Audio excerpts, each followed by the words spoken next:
वह लड़का वनवी को कह रहा होता है, खैर यह कितनी ज्यादा शर्म की बात है, मैंने सोचा था कि तुम टेस्ट को क्लियर कर पाओगे।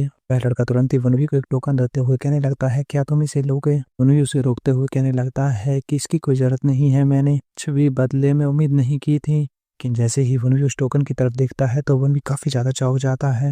लड़के ने अभी भी वनवी की तरफ उस टोकन को कर रखा होता है और वनवी से कहने लगता है, यह जियानगू का एक सिद्धांत है कि तुम्हें किसी की भी फ्री में हेल्प नहीं लेनी चाहिए। तुमने मेरे लिए जो उपकार किया है मैं उसे इस तरह से नजरअंदाज नहीं कर सकता। अगर तुम्हें कभी भी मेरी हेल्प की जरूरत पड़ती है तो तुम मुझे ढूंढते हुए आ सकते हो। वनवी उस टोकन को देखता है और अपने मन में कहने लगता है, Yu Yeon Bin the smiling young Lord.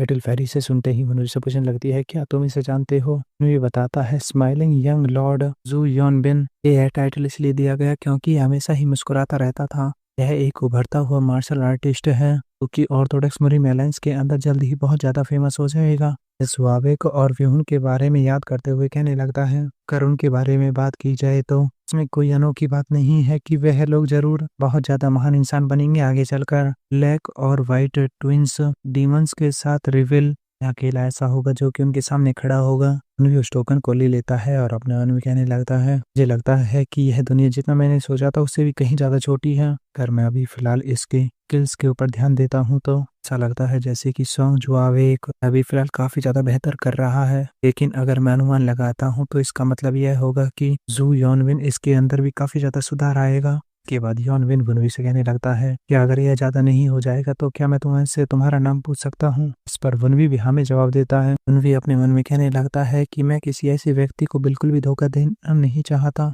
जो कि इसके जैसे इतने ज्यादा अच्छा हो। और इसके बाद वनवी उसे अपना नाम बता देता है। वनवी जैसे ही उसे अपना नाम बताता है तो यॉनविन तुरंत ही कहने लगता है, क्या तुमने कहा सो वनवी? वनवी को भी कुछ समझ में नहीं आता। यॉनविन तुरंत ही उसके हाथों को पकड़ लेता है और उसे कहने लगता है, क्या तुम्हारा मतलब है साउथर्न हेवन स्वॉर्ड्समैन के सक्सेसर से है? इस पर वनवी भी हमें जवाब देता है। यॉनविन उसे कहने लगता है, यह काफी ज्यादा सम्मान की बात है, मैंने नहीं सोचा था कि मैं यहाँ पर ऑर्थोडॉक्स मुस्लिम के 2 राइजिंग स्टार्स में से एक से इस जगह पर मिलूंगा। वनवी को कुछ समझ में नहीं आता आखिर उसका क्या मतलब है 2 राइजिंग स्टार से। यॉनविन और भी ज्यादा खुश हो जाता है और कहने लगता है, तुम एक मीटियोर की तरह एकदम से ही कहीं से अपेयर हो गए थे उस कंपटीशन के अंदर, साउथर्न हेवन स्वॉर्ड्समैन का सक्सेसर। इसके अलावा मैंने तो इसके बारे में भी सुना था कि तुमने कल के बहुत सारे जासूसों का भी सामना किया था। वनवी जैसे इस बात को सुनता है तो अपने मन में कहने लगता है, आखिर यहाँ पर एक किस तरह का तमाशा चल रहा है। के बाद हमें बताया जाता है जू यॉन बिन के अनुसार आखिर वह इसके बारे में कैसे सोचता है। ब्लड कल्ट ने मुरीम के अंदर हो रहे कंपटीशन के दौरान अपनी साजिश को अंजाम देने की कोशिश की और मुझे यह एहसास हुआ कि अनगिनत मार्शल आर्टिस्ट को बचाने के लिए जियोंग ग्युम के साथ मिलकर काम किया। इसी वजह से ली जियोंग ग्युम और सोहो वनवी दोनों को यहाँ पर 2 राइजिंग स्टार कहा गया है और कहा गया कि ये दोनों आगे चलकर मुस्लिम अलायंस का भविष्य बनेंगे। फिर डीमन स्वॉर्ड जैसे इस बात को सुनता है तो हंसते हुए कहने लगता है, मैंने कभी भी इसके बारे में नहीं सोचा था कि ब्लड कल्ट का ब्लड डीमन वह कभी मुस्लिम अलायंस का एक उभरता हुआ सितारा कहे जाएगा। तुम्हारे साथ हर दिन वह सचमुच काफी ज्यादा मजेदार हो गया है। इस पर ब्लड डीमन स्वॉर्ड की तरफ घूरते हुए देखता है, उससे कहने लगता है, क्या तुम अपनी बकवास बंद कर सकते हो? साथ ही आगे कहने लगता है, सिर्फ एक ही महीने के अंदर मैं सचमुच मुस्लिम अलायंस का पूरी तरह से एक हीरो बन गया हूँ। मेरे रिग्रेस होने से पहले यहाँ पर सिर्फ एक ही व्यक्ति था जिसे इतना ज्यादा फेम मिला था, वह ली जियोंग ग्युम। वह अकेला ऐसा व्यक्ति था जैसा कि मैं उससे उम्मीद कर सकता था। लिटिल फेरी वनवी से कहने लगती है कि अगर अब मैं इसके बारे में सोच रही हूँ तो क्या ऐसा हो सकता है कि तुम्हें इतने ज्यादा फेमस बनाने के पीछे अनयील्डिंग ब्लेड नॉर्थ स्टार का हाथ हो? वनवी इस पर कहने लगता है, मैं नहीं जानता, क्या पता ऐसा हो भी सकता है। Unyielding blade the north star Gwak Yumjik, उन्होंने मेरी मदद करने का वादा किया था, लेकिन अब तक जिस रास्ते पर वो चल रहे थे उसे देखते हुए मुझे नहीं लगता कि वो ऐसा कुछ काम करेंगे। इसमें जरूर किसी और का हाथ होना चाहिए। मुस्लिम एयरलाइंस जनरल स्ट्रेटेजिस्ट ब्रांच के अंदर first general strategist Jegal Won Myeong, वह मेरे ही हाथों से मारा गया था। Second general strategist Sama Jong Hyun, वह जरूर सेकंड जनरल स्ट्रेटेजिस्ट या फिर थर्ड जनरल स्ट्रेटेजिस्ट इनमें से किसी का काम रहा होगा, क्योंकि फर्स्ट जनरल स्ट्रेटेजिस्ट को तो मैं पहले ही मार चुका हूँ। टिल फेरी इस पर वनवी से पूछने लगती है, आखिर वे क्यों? इस पर वनवी बताता है कि उनके पास इसके अलावा कोई और चारा नहीं था। मुस्लिम अलायंस को इस बात से काफी ज्यादा अपमान सहना पड़ेगा और सभी लोगों को इसके बारे में पता चल जाए कि ब्लड डीमन कल्ट के लोग ब्लड डीमन स्वॉर्ड को उनके ही नजरों के अंदर से चुरा कर ले गए। इसी वजह से वे लोग अपनी छवि सुधारने के लिए अपना सबसे ज्यादा बेस्ट कर रहे हैं। उनकी जो इंसल्ट हुई है उसे छुपाने के लिए उन्हें कुछ ना कुछ तो करना था। क्या तुम्हें इसके बारे में याद नहीं है कि इस कंपटीशन का असली मकसद वह क्या था? वह सब सिर्फ ली जियोंग ग्यूम के लिए मंच सजाना था ताकि मरीम एयरलाइंस यूनिवर्स के अंदर अपना एक सेंटर स्टैब्लिश कर सके। हालांकि किसने इसके बारे में सोचा था कि वहां पर एक और शख्स उस सेंटर का हो सकता है, एकदम से ही प्रकट हो गया। अगर सही मायनों में देखे तो ली जियोंग ग्यूम वह अकेला ही इस सब के लिए काफी था, लेकिन वह कंपटीशन वह जिस तरीके से एंड हुआ यह पूरी तरह से सफिशिएंट नहीं था। हो झोंगडू वह सभी ऑर्थोडॉक्स मार्शल आर्टिस्ट की नफरत का टारगेट था। ऐसे आदमी का सक्सेसर वह कितना ज्यादा बड़ा ध्यान खींचने वाला व्यक्ति है। क्या इस बात का इतना ज्यादा प्रभाव पड़ा कि मैंने कंपटीशन को बीच में छोड़ दिया और फर्स्ट जनरल स्ट्रेटेजिस्ट को एक्सप्लोजिव्स के बारे में बताने के लिए बीच में ही चला गया था? मेरे हिसाब से यह आखिरी बात होनी चाहिए जो कि उन्हें याद रखनी है। इतने में दिखाया जाता है सामा को, जो कि वनवी को आवाज दे रही होती है। मामा वनवी से गुस्सा हो जाते हैं, उसे कहने लगती है, क्या तुम्हें इसके बारे में याद है कि मैं यहीं पर बैठी हूँ, मैं तुम्हें कितनी देर से बुला रही हूँ, लेकिन तुम्हारा ध्यान बिल्कुल भी मेरे ऊपर नहीं है। आखिर तुम किसके बारे में इतनी गहराई से सोच रहे हो? वो इस पर कहने लगता है, यह सब कुछ उसी लड़के की वजह से था जो हमसे अभी मिला था। मैं अभी तक उसी के बारे में सोच रहा था। मुझे बस यह चिंता थी कि कहीं दूसरे लोग मुझे ना पहचान ले। मैं इसे सुनते ही वनवी से कहने लगती है, इसके बारे में चिंता मत करो, अगर तुम्हें कुछ कोई दिक्कत करता है तो मैं उसे बहुत ज्यादा पीटूंगी। वनवी इस पर सामा से मना करने लगता है और कहता है, तुम्हें ऐसा करने की कोई जरूरत नहीं है। सबसे ज्यादा अच्छा यही रहेगा कि या तो हम अपने कपड़े बदल ले या फिर पूरा का पूरा भेष ही बदल ले। सामा इसे सुनते ही वनवी से कहने लगती है, मैं भेष बदलने में सचमुच काफी ज्यादा अच्छी हूँ। सबसे पहले तुम्हें अपने खाना खत्म कर लेना चाहिए, उसके बाद हम जाकर कपड़े देख सकते हैं। इसके अलावा मुझे ऐसा लगता है जैसे कि तुम्हें और तुम्हारे ग्रैंडफादर दोनों को नए कपड़ों की जरूरत है। वनवी से सुनते ही अपने मन में कहने लगता है, हाँ मैं तो बिल्कुल इसके बारे में भूल ही गया था, तो चलो फिर ऐसा ही करते हैं। और 8 फ्लोइंग शैडोज प्रिंट सेक्ट का एग्जाम, मेरे मन में उसके लिए बहुत सारे क्वेश्चंस हैं, लेकिन मैं एक बात तो निश्चित तौर पर कह सकता हूँ, अगर मैं इस एग्जाम को क्लियर कर लेता हूँ तो यह जिन सियोंग बैक से मिलने का सबसे तेज तरीका होगा। जिंग सियोंग बैक पर वनवी का फादर है। साथ ही इसके बाद हमें एक बग्गी को दिखाया जाता है। इस बग्गी के अंदर ई जियोंग ग्यूम को कि आराम से लेटा हुआ था, उसी के साइड में बैठा हुआ एक और शख्स कहने लगता है, जब अब मैं इसके बारे में जितना ज्यादा सोच रहा हूँ उतना ही अधिक मैं हैरान होता जा रहा हूँ। क्या तुम्हारे पास किसी तरह की कॉन्शियस नहीं है? तुम 8 मार्शल मास्टर्स में से 2 के डिसाइपल बन चुके हो। क्या तुम इस बात से बिल्कुल भी सेटिस्फाई नहीं हो जो तुम किसी और का सक्सेसर बनने की भी कोशिश कर रहे हो? ली जियोंग ग्यूम, यह होता है ली जियोंग ग्यूम, 8 मार्शल मास्टर्स में से 2 का डिसाइपल, जो कि इस बात पर कहने लगता है, मैं इसलिए वहां पर जा रहा हूँ क्योंकि मुझसे वहां पर जाने के लिए कहा गया है। क्या तुम्हें सचमुच इसके बारे में लगता है कि इसलिए वहां पर जा रहा हूँ क्योंकि मैं जाना चाहता हूँ? पर दूसरा शख्स कहने लगता है, तो फिर आखिर तुमने साफ साफ इसके लिए मना क्यों नहीं कर दिया था? जियोंग ग्यूम इस पर कहने लगता है कि उस ओल्ड मैन ने इसके बारे में कहा था कि यह अनरिबल्ड फैक्शंस के रिलेशन के लिए है, मैं इसमें कुछ भी नहीं कर सकता। तुम इसे बिल्कुल भी नहीं समझ पाओगे, ना तो तुम ऑर्थोडॉक्स मरीम एलायंस से हो ना ही अनऑर्थोडॉक्स एलायंस से हो। और मैं सही बताऊं तो क्या तुम ही इतने ज्यादा लालची नहीं हो रहे हो? सभी लोग इसके बारे में कहते हैं कि ब्लेड आर्ट के अंदर तुम बेस्ट हो। इसके अलावा मेरे ग्रैंडफादर की मार्शल आर्ट तुम्हें इनहेरिटेंस के रूप में मिली है। इसके अलावा तुम अब भी रूथलेस डिवाइन विंड की मार्शल आर्ट को भी चाहते हो।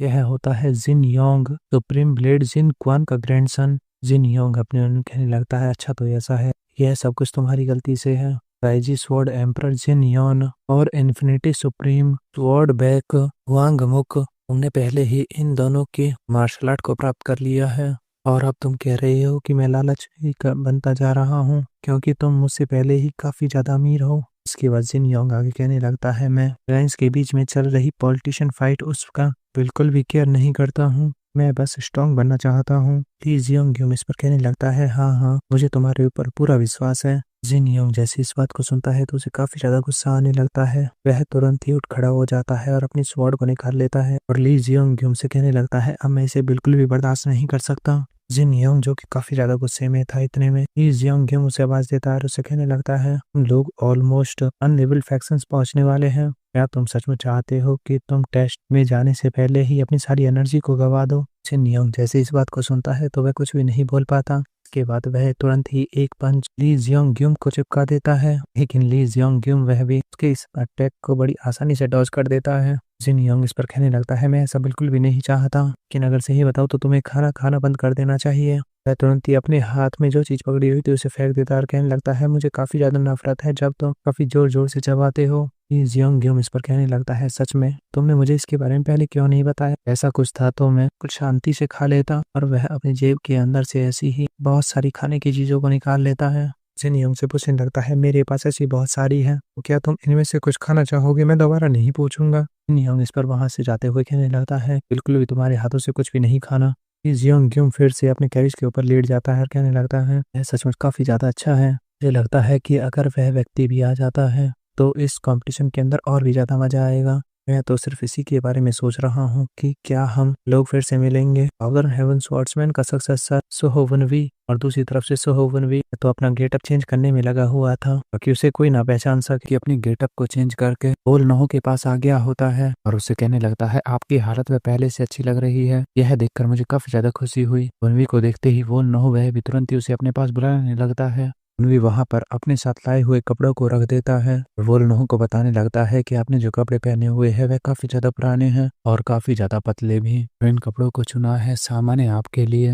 ये सुनते ही वोल नहो वह भी काफी ज्यादा खुश हो जाता है, लेकिन अगले ही पल वोल नहो तिरछी निगाह से वनवी की तरफ देखता है और उसे कहने लगता है, लेकिन यहाँ पर कुछ ऐसा है जो कि तुम मुझे बताना चाहते हो। वनवी से सुनते ही वोल नहो से कहने लगता है, मैं आपसे कुछ भी नहीं छिपा सकता। आखिर आपको कैसे महसूस हो गया कि मैं आपको कुछ बताना चाहता हूँ? ग्रैंडफादर, क्या आप सचमुच मेरी स्टोरी को सुनोगे? जिस पर वोल नहो वह भी हमें जवाब देता है। ये बात वनवी बताने लगता है कि मैंने वोल नहो को बिना कुछ छिपाए सब कुछ इसके बारे में बता दिया। ये यंग सो क्लैन के अंदर मेरे साथ क्या हुआ, कैसे मुझे ब्लड कल्ट के लोग उठा कर ले गए और मैंने वहां पर ट्रेनिंग की।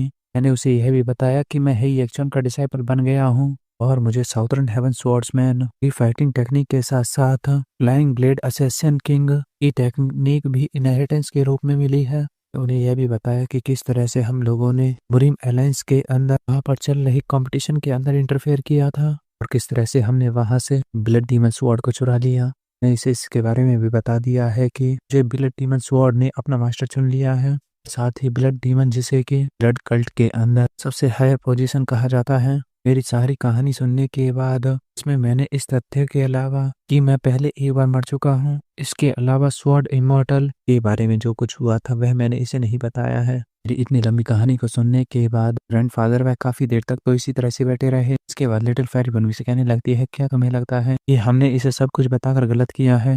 यहाँ तक कि तुमने तो इसे यह भी बता दिया है कि तुम ब्लड डीमन हो। इसे सुनते ही अपने मन में कहने लगता है, वैसे भी किसी ना किसी दिन यह बात सभी के सामने आने वाली थी। मैं अपने किसी रिश्तेदार को इस तरह से धोखा देना नहीं चाहता, लेकिन इनकी यह चुप्पी है जितनी लंबी रहेगी उतना ही ज्यादा पछतावा होने लगेगा। के बाद वोल नहो वह अपनी चुप्पी को तोड़ते हुए वनवी से कहने लगता है, यह सब कुछ जो भी तुम्हारे साथ हुआ यह सब कुछ तुम्हारी किस्मत थी। यह फेथ की तुम्हारे फाउंडिंग जनरेशन जिस बात को पूरी तरह से अवॉइड कर दिया था, लास्ट में चलकर फिर से लौटकर अपनी उसी जगह पर आ गए हो और यह सब कुछ किस्मत है, तो मैं इसे स्वीकार करूंगा। हमारे सेक्ट के फाउंडर वह हमेशा ही परेशान रहते थे कि हमारे आने वाले डिसेंडेंट्स को हमेशा ही इस आक्रोश का बोझ उठाना पड़ेगा और फाउंडिंग ब्लड डीमन प्रोसेस से हमेशा ही दूर रहना पड़ेगा। लेकिन वनवी यहाँ पर कुछ ऐसा है जो कि मैं तुमसे कहना चाहता हूँ। किस्मत ने शायद तुम्हें ब्लड डीमन के रास्ते पर खींच लिया है, लेकिन जरूरी नहीं कि वह रास्ता तुम्हारा भी हो जिस पर पास्ट में ब्लड डीमन चले थे। मैं उस रास्ते को चूज करना चाहिए जिसे कि तुम खुद से चूज करना चाहते हो।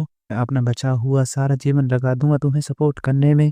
वनवी से सुनते ही अपने उन्हें कहने लगता है, इस बात को सुनने के बाद सचमुच काफी ज्यादा खुश हूँ। मेरा सब कुछ इन्हें बताने का यह विचार यह सचमुच काफी ज्यादा अच्छा था। इसके बाद सीन चेंज होकर हमें 3 दिनों के बाद 8 फ्लावरिंग शैडो विंड सेक्ट के सामने का सीन दिखाया जाता है।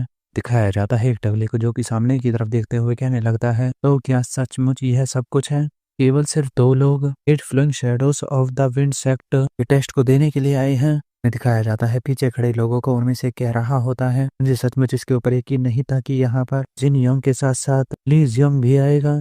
मैंने सचमुच किसी तरह का भी गिल्ट महसूस नहीं होता। किसी ने इसके बारे में सही कहा है कि इतना जिसके पास होता है उसकी भूख इतनी ही ज्यादा बढ़ती जाती है। पर दूसरा कहने लगता है, आखिर हम कैसे सेंट्रल प्लेन्स के 8 मार्शल मास्टर्स में से किसी एक के सक्सेसर से इस तरह से फाइट कर सकते हैं? मुझे लगता है कि अब यहाँ पर सब कुछ खत्म हो गया, क्योंकि हम में से कोई भी ऐसा नहीं है जो कि इनका मुकाबला कर सकता है। जिन योंग से कहने लगता है, ऐसा लगता है जैसे कि हम लोग यहाँ पर विलन बन गए हैं। जिन योंग इस पर कहने लगता है, खैर कम से कम यह अच्छी बात है कि इन लोगों को अपनी जगह के बारे में पता है। हमारे साथ स्पार करने से अच्छा अगली बार अपने पार आने का ट्राई करना।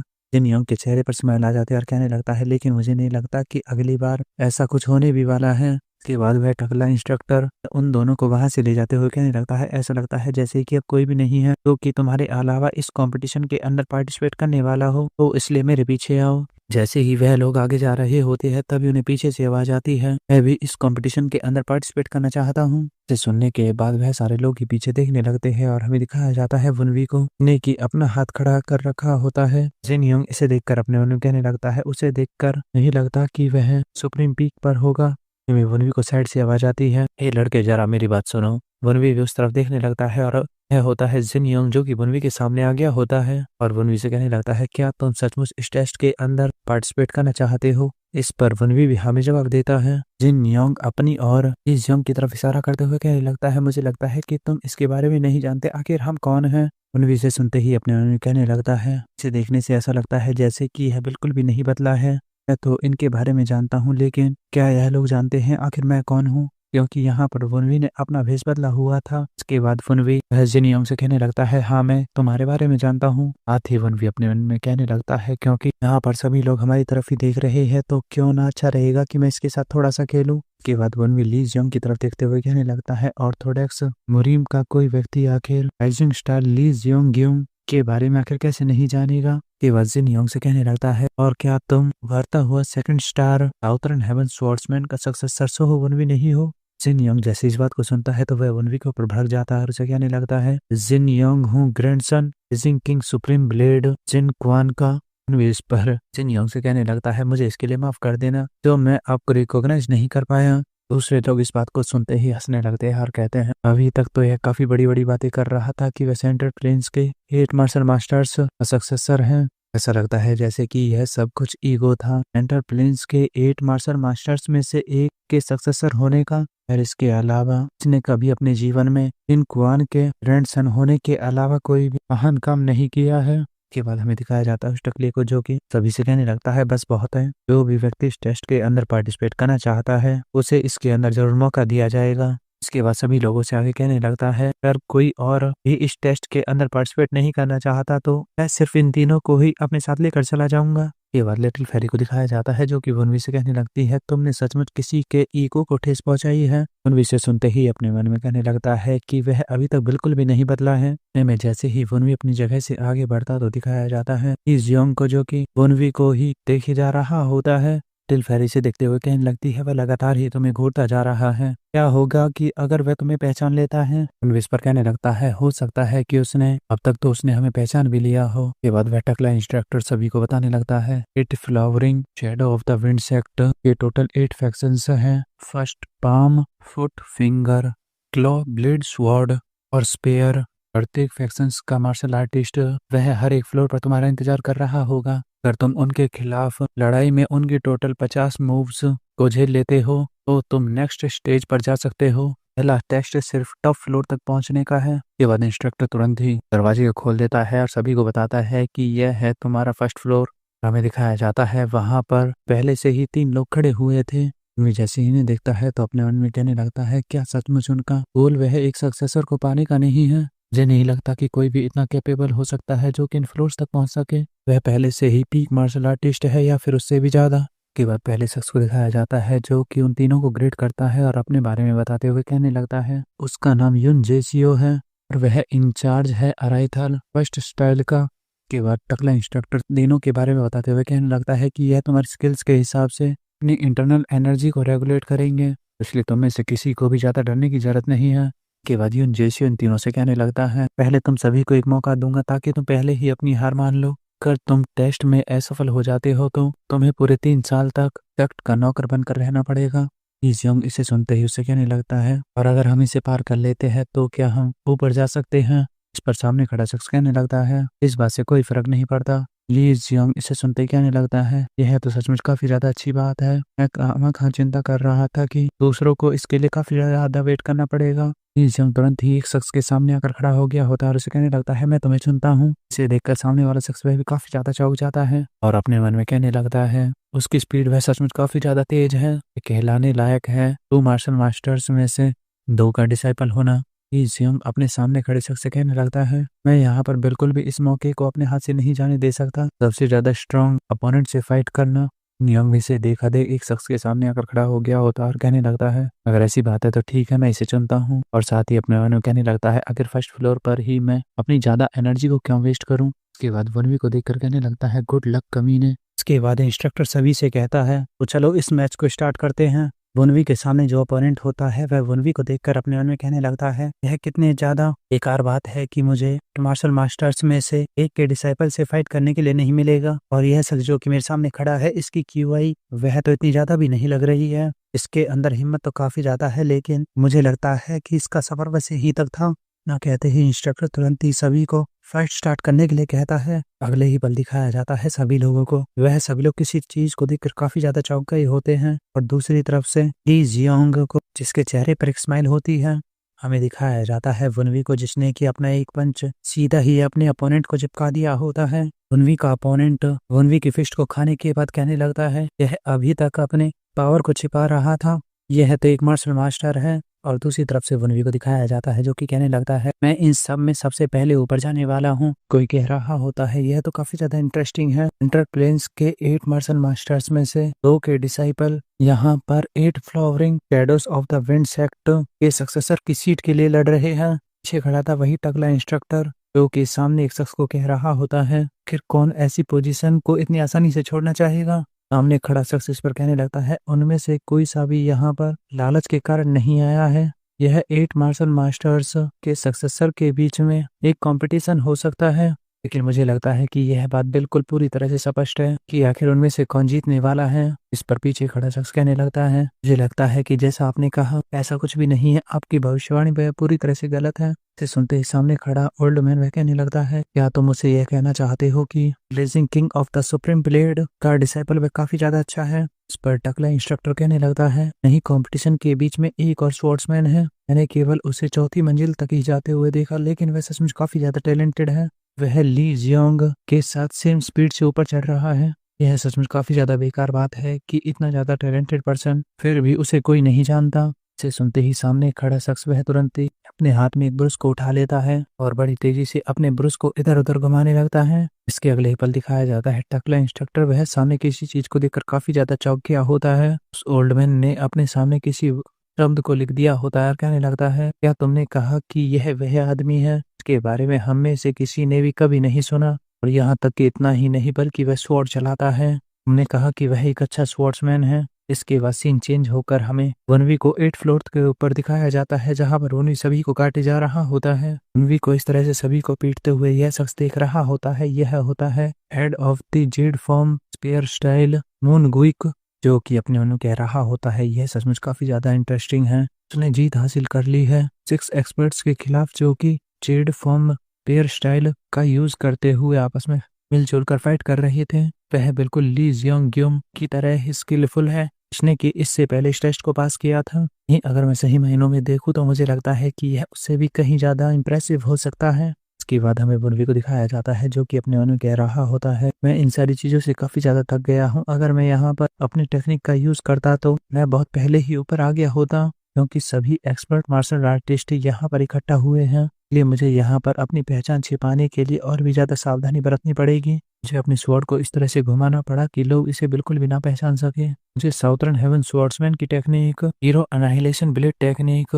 सिल्वर थ्रेड का यूज करने से भी बचना पड़ा। मैंने अपने ब्लड डीमन स्वॉर्ड को भी सामा के पास ही छोड़ दिया है, केवल इसलिए ताकि कुछ दिक्कत ना हो। यहाँ पर यह काफी ज्यादा बुरा हो सकता था अगर ब्लड डीमन स्वॉर्ड को कोई भी पहचान लेता। लिटिल फेरी से सुनते ही फनविस कहने लगती है लेकिन तुम जिन योंग से भी ज्यादा तेजी से ऊपर आने में कामयाब रहे हो। फनविस पर कहने लगता है वह भी जल्द ही यहाँ पर आ जाएगा। वह ली जियोंग ग्युम और मेरे जितना अच्छा नहीं है, लेकिन फिर भी वह स्किलफुल पर्सन है। इसके बाद सीएम मून गुइक को दिखाया जाता है जो कि वनवी से कहने लगता है मैं काफी ज्यादा बधाई क्योंकि तुमने पहले टेस्ट को क्लियर कर लिया है और टेस्ट का दूसरा पड़ाव वह कर लिया जाएगा। वह तुरंत ही वनवी को एक टोकन देते हुए कहने लगता है कि इसे रख लो, इसी 8th फ्लोर के ऊपर आ जाना, और अगर तुम टाइम से नहीं आते हो तो हम यह मान लेंगे कि तुमने अपनी हार मान ली है। वनवी ने उस टोकन को ले लिया होता है और कहने लगता है कल दूसरा टेस्ट है। वनवी उस जगह से बाहर आ गया होता है और कहने लगता है तो मुझे लगता है इसी वजह से मैंने इसे महसूस नहीं किया। लिटिल फेरिस पर वनवी से पूछने लगती है आखिर तुमने क्या महसूस नहीं किया।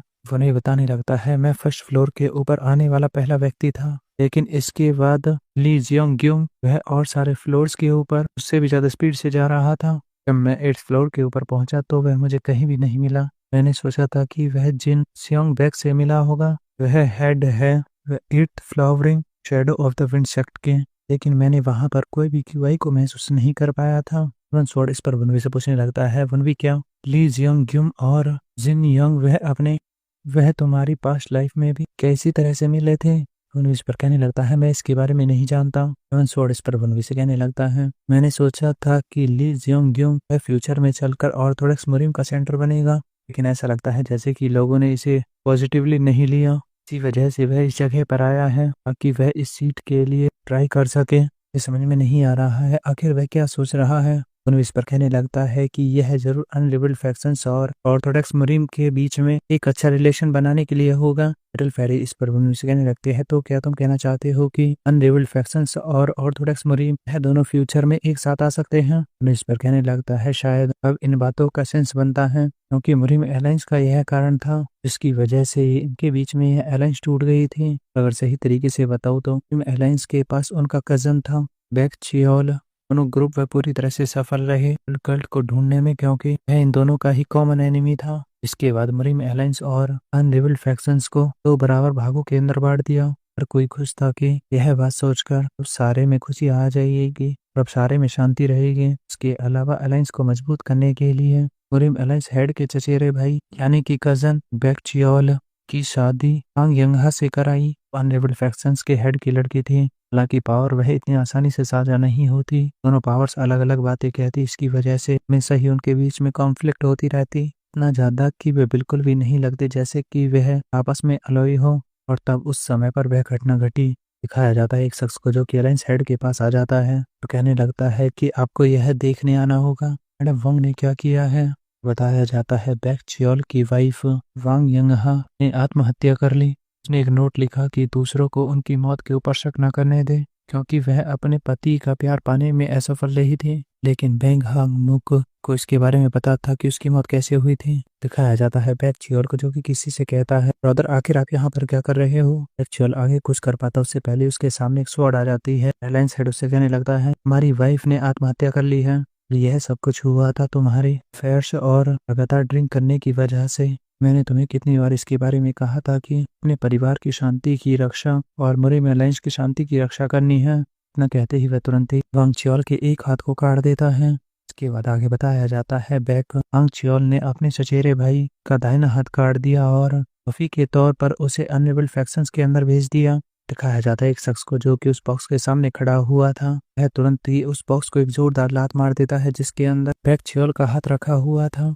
लात मारते हुए कह रहा होता है, क्या सिर्फ एक हाथ? क्या उसे सचमुच इसके बारे में लगता है कि मेरी बेटी की कीमत वह सिर्फ उसके भाई के एक हाथ के बराबर है? यह सब कुछ हमारे लिए कुछ भी मायने नहीं रखता। उस शख्स को काफी ज्यादा गुस्सा आ रहा होता है, कहने लगता है, लेंस हेड को इसके बारे में बताओ कि हमें उसके भाई का सर चाहिए, उस कमीने बैक चियोल का।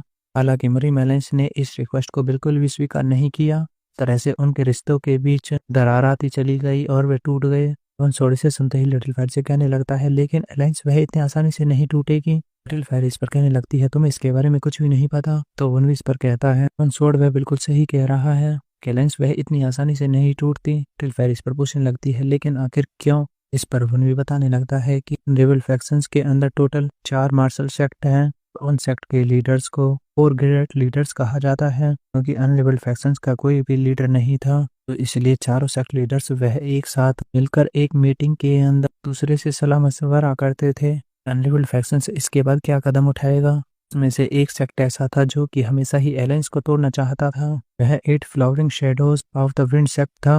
उनमें से 2 सेक्ट ऐसे थे जो कि अलायंस को बिल्कुल भी तोड़ना नहीं चाहते थे, जिसकी वजह से वह 2 हिस्सों में बट गया और इसकी वजह से लास्ट में अलायंस टूट गई। मैं मानता हूँ कि मरीम एलायंस ने ली जियोंग ग्यूम को इसलिए भेजा होगा। यदि Lee Jeong Gyum 8 flowering shadow of the wind sect का सक्सेसर बन जाता है तो यहाँ पर टोटल 3 सेक्ट हो जाएंगे जो कि मरीम एलायंस के साथ अलायंस में होंगे। हालांकि यहाँ पर एक बात है जिसे कि वे बिल्कुल भी कंसीडर नहीं करते, और वह यह है कि जिन सियोंग बैक की डेथ। जिन सियोंग बैक जो कि सेक्ट लीडर है 8 flowering shadow of the wind sect का, जिन सियोंग बैक की मृत्यु के साथ अनरिबल्ड फैक्शन से यह अनाउंसमेंट करेंगे का पुराना सिस्टम वह बिल्कुल भी काम नहीं कर रहा है। ये लोग चियोन वूसियोंग डिवाइन मार्शल स्वॉर्ड एम्परर को इसके बाद इस फैक्शंस की पोजीशन का लीडर बना देंगे। वन स्वॉर्ड इस पर उनसे कहने लगता है, वनवी तो क्या वह वही है जिसने कि तुम्हारे फादर को मारा होगा? इस पर कहने लगता है कि इसकी संभावना वह बहुत ज्यादा है, लेकिन मैं इसके लिए पूरी तरह से श्योर नहीं हूँ। मैं एक बात को लेकर तो पूरी तरह से श्योर हूँ, एग्जाम के अंदर हर कोई अलाउ है, बस तो यह है कि का असली कारण है रिबल फैक्शंस की ताकत को बढ़ाना। वे आगे कहने लगता है, अगर मैं इस बात को ध्यान में रखते हुए मैं पिछले जीवन के बारे में सोचूं तो रिबल फैक्शंस के चारों सेक्टर वह दूसरे से फाइट कर रहे हैं पावर के लिए। फिर फेरिस पर से कहने लगती है, लेकिन तुम्हारे फादर को मरने में तो अभी टाइम है ना? इस पर कहने लगता है, हाँ, लेकिन मैं इस बार उन्हें बिल्कुल भी नहीं मरने दे सकता। अगर वह मर जाता है तो मैं कभी सच्चाई को नहीं जान पाऊंगा। दूसरा टेस्ट कल दोपहर है, तो इसलिए मुझे लगता है कि मुझे थोड़ा सा आराम कर लेना चाहिए। जिस जगह पर खड़ा होता है तभी उसके पीछे एक शख्स आ गया होता है। उसे कहने लगता है, क्या मैं तुमसे तुम्हारा थोड़ा सा समय ले सकता हूँ? वे इस पर पीछे दिखते हुए कहने लगता है कि मुझे इसके लिए माफ कर देना, लेकिन क्योंकि पहला पड़ाव क्लियर हो गया है तो इसलिए मैं बस अब आराम करना चाहता हूँ। ये खड़ा शख्स इस पर कहने लगता है कि डिवाइन मार्शल स्वॉर्ड एम्पर वह तुमसे मिलना चाहते हैं। जैसे ही इस शख्स को देखता है और इसकी बातों को सुनता है तो वह काफी ज्यादा चौंक जाता है। वन भी अपने मन में कहने लगता है, लेकिन आखिर क्यों? जॉन मूसियोंग आखिर वह मुझसे क्यों मिलना चाहता है? और यह शख्स जो कि हमें एपिसोड की शुरुआत में दिखाया गया था, यह ओल्ड मैन यह होता है orthodox divine martial sect leader divine martial sword emperor Jon Museong. और बस इसी के साथ ये एपिसोड यहीं पर खत्म। मिलता हूँ जल्द ही नेक्स्ट पार्ट में।